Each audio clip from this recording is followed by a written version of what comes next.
اعوذ باللہ من الشیطان الرجیم بسم اللہ الرحمن الرحیم اللہم صلی علی سیدنا و مولانا محمد و بارک وسلم وصلی علیہ۔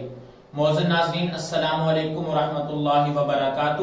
خزائن ٹیوٹر پر ایک اور سبق کے ساتھ دوبارہ حاضر ہوں۔ معزز ناظرین کل ہم نے تعوذ اور تسمیہ ہم نے پڑھا تھا۔ اس کا میں نے آپ کو بتایا تھا کہ تعوذ اور تسمیہ کی آپ گھر میں بار بار مشق کریں اور اس کو تلفظ کے ساتھ تجوید کے ساتھ پڑھنے کی کوشش کریں۔ تو میں امید کرتا ہوں آپ نے اس کی مشق بھی کی ہوگی، اور اس کے علاوہ میں نے آپ کو یہ جو لفظ بتائے تھے میں امید کرتا ہوں آپ نے ان کی بھی مشق کی ہوگی اور لیکچر کو آپ نے بغور سنا ہوگا تاکہ آپ اس کو جلدی سے جلدی سیکھ سکیں اور آسانی سے سمجھ سکیں۔ میری یہ پوری کوشش ہوگی کہ میں جتنے آسان الفاظ میں آپ کو سمجھا سکوں، اس کے لیے میں اپنی پوری کوشش کروں گا۔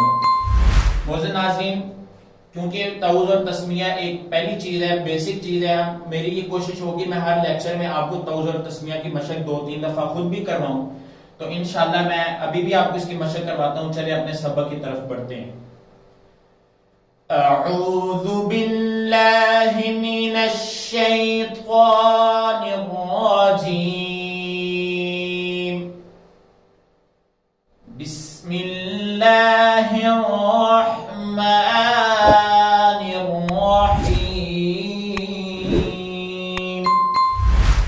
ناظرین جیسے کہ میں نے آپ کو اس تختی میں کل بھی بتایا تھا کہ یہ مفردات والی تختی ہے، اس میں لفظ سارے مفرد ہوں گے، ایک ایک لفظ ہوگا۔ جس طرح ہم نے کل پہلی لائن پڑھی تھی، آج ہم دوسری لائن پڑھنے لگے ہیں، اس میں بھی سارے لفظ علیحدہ علیحدہ۔ ہم نے کل یہاں ہا تک پڑھا تھا، یہ بھی حروف حلقی میں آتا ہے اور یہ بھی حروف خلقی میں آتا ہے، ٹھیک ہے۔ اور یہ اس کو ہم موٹا کر کے پڑھیں گے اور حلق میں سے پڑھیں گے، ٹھیک ہے۔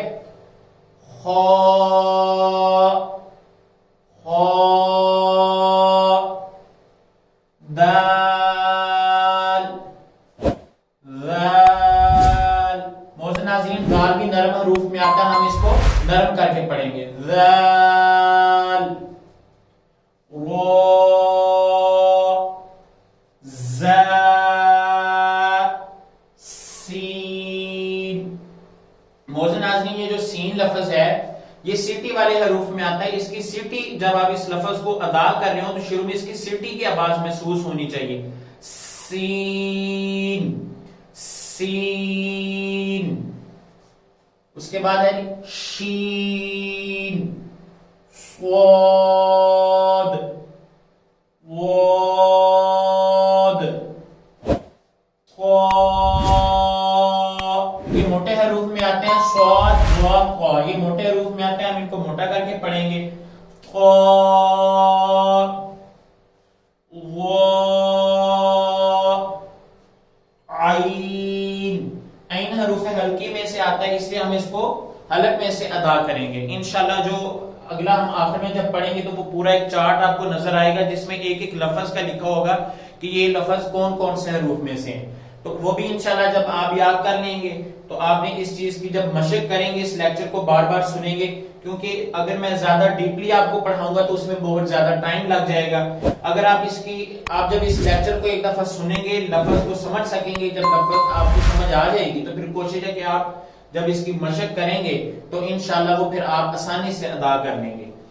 یہ جو عین ہے یہ حروف حلقی میں سے آتا ہے، یہ حلق میں سے ادا ہوگا، یہاں پہ اس کی یہاں پہ آواز محسوس ہوگی، آپ کو یہاں سے نکلے گی آواز اس کی۔ عین عین عین، ٹھیک ہے معزز ناظرین، یہ 3 لائنیں ہم نے پڑھ لی ہیں۔ میں امید کرتا ہوں کہ آپ نے پچھلا سبق بھی یاد کیا ہوگا اور یہ جو 2 لائنیں آپ کو پڑھائی ہیں آپ اس پہ بھی بھرپور مشق کریں گے، اور انشاءاللہ آپ جتنا جلدی یاد کریں گے، جتنا آسانی سے آپ سمجھیں گے اس کو، میری تو کوشش ہے میں آپ کو آسانی سے سمجھا سکوں، لیکن آپ جتنا محنت کریں گے انشاءاللہ پھر آپ آگے قرآن پاک اتنا ہی جلدی شروع کر سکیں گے، کیونکہ مجھے امید ہے کہ آپ پہلے قرآن پاک نورانی قاعدہ پڑھ چکے ہیں، اس کے ساتھ آپ آلریڈی وابستہ ہیں۔